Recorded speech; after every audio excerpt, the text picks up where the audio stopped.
как дела? В момента правя една лека разходка с новото място, наречено Варна. Май натам отиваме. Гледай тук парчето колко е хубаво. Алеята на салата тук е, ето виж. Главата. Вижда се Асторохово, хотелите. Вижда се. Сега е много хубав летен сезон. Бяхме малко на почивка, 2 дена така релаксирахме. Тук е живота. Варна е живота. Просто трябва човек да прави промени от време на време, защото иначе ще се въртява на много. И корабите си минават работата на просто ограда.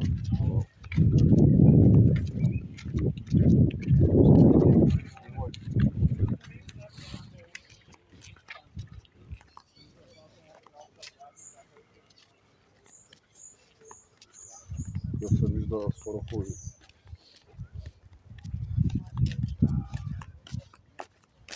Лека по лека отивам да се прибирам, че трябва да чака работа. Просто как би работим от Русе, живеем във Варна. Те навсякъде да сме. Просто няма да ми писне. Просто няма да ми писне.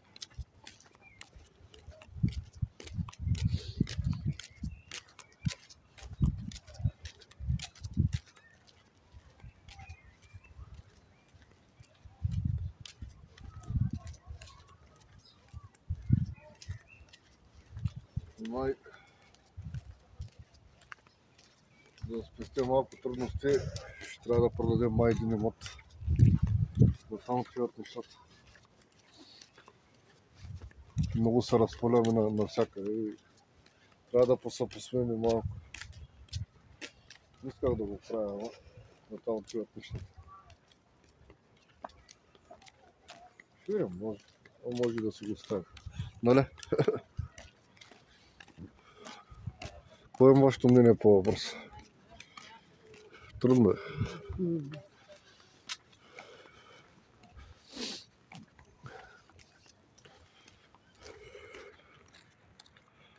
Ако реши, може да го продължим.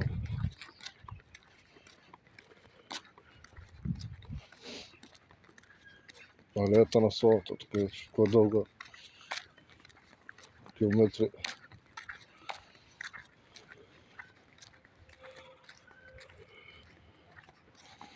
Идеална разходка.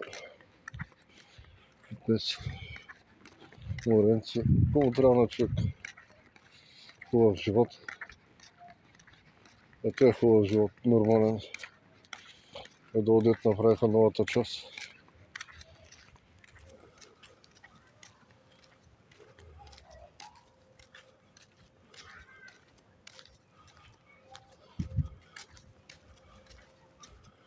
Тук е новото, гледай.